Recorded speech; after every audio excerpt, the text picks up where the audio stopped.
And so this leads us then to I think to a deep understanding then of mystical sobriety this way. And here's some images that I have of this. In our woundedness, the imagery that I have is the ragged edges of our heart. That is, the ragged edges of the hurting places are the configurations of the shape where the light shines out.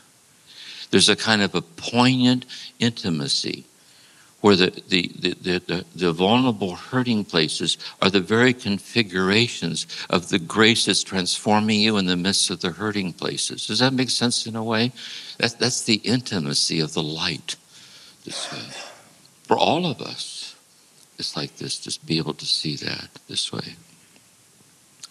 And let's see, there's another way that I put this sometimes for all of us, then is to find that act, to find that person, to find that community, which when you give yourself over to it with your whole heart, it unravels your petty preoccupation with your self-absorbed self and brings you strangely home to yourself.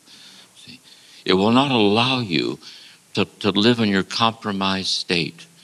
See? It keeps tugging at you to let it spill over. I have this thing about passive waiting. Passive waiting, it's not passive in that you're indifferent, but you're passively waiting in that when the grace to act, you'll act. And a lot of healing is passive waiting. See? A lot of it stirs inside, but it just isn't there yet. And this is why we need to be patient with each other. As long as we see that the person's sincere, and to be patient with ourselves and to be real with ourselves. I have a friend of mine. He's very open about this. I went to graduate school with him, and clinical psychologist, and he was a professor at a university in psychology. And he dated one of his patients, and she reported him. And he lost his license. And he had a very dysfunctional child. He was a brilliant guy, jazz musician. He was a very bright person. And then what he did is he dated another client right after that. And they ran off to the East Coast and lived together. And here she was in a family that was related to the mafia, and her brothers were threatening to kill him. And so he came back home, and here all this time he was secretly addicted to alcohol and drugs. And he was in a psychiatric hospital. He had a breakdown, alcoholic hospital. And lost all that. Then when he left, he met this woman, and she's a therapist, saved his life, really. Just really, I think Maureen saved my life. And they love each other very much. They're together, we talk a lot. But because he lost his license, he does alcohol counseling over the internet. And she has a full-time private practice, and she trains therapists, but they're struggling financially. And every so often, she can't stop expressing her anger at him for how they have to struggle.